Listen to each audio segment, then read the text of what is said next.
Jeff dragged the whole family into selling leggings, 80% margins, bitches. I am in. Well, I don't know how you did it, Jeff. and before long they even turned it into a small business. One day, while the Smiths were out eating together, Jeff wasn't even allowed to order salmon. Furious, he stormed out of the car, and Stan kicked him out on the spot. The moment Jeff got out, he ran into a mugger, but was saved by a woman named Tracy. Tracy turned out to be the head of a leggings pyramid scheme. She claimed that anyone could achieve financial freedom, as long as they recruited new sellers. Hooked by her pitch, Jeff immediately dropped $5,000 on product. Everybody take note! This is what an alpha looks like. Stop!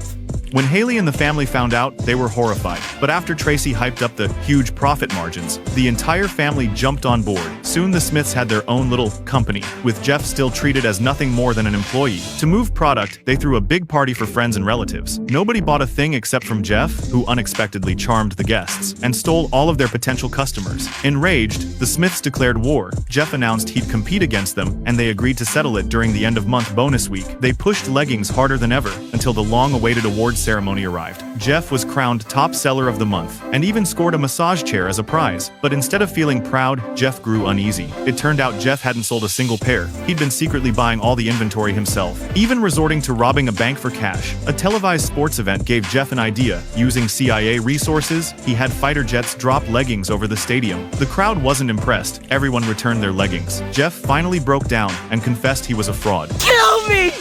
Cut off my head and don't call an ambulance! In the end, the Smiths decided to scam Tuttle, who actually bought all their leftover leggings. In the future world, Earth has become the weakest planet in the universe. The Grand Leader frequently invades Earth, but in reality, it's to help his son complete his homework. This assignment required blowing something up. The little prince picked up a weapon and surveyed his surroundings, feeling it was a shame to destroy the old houses nearby. Ultimately, he blew up the president's clone. The president was extremely displeased, protesting to the Grand Leader via television, and announcing the cessation of all trade with the outside world, including television shows, the Grand Leader's favorite program. Meanwhile, Professor White's arthritis flared up again, but the special medicine required contained ingredients unique to the Overlord's planet. The herbs could only be gathered by them personally. Arriving on the Overlord's planet, while collecting herbs, Leela noticed that plants glowed green where Bender had walked. Amy experimented and discovered.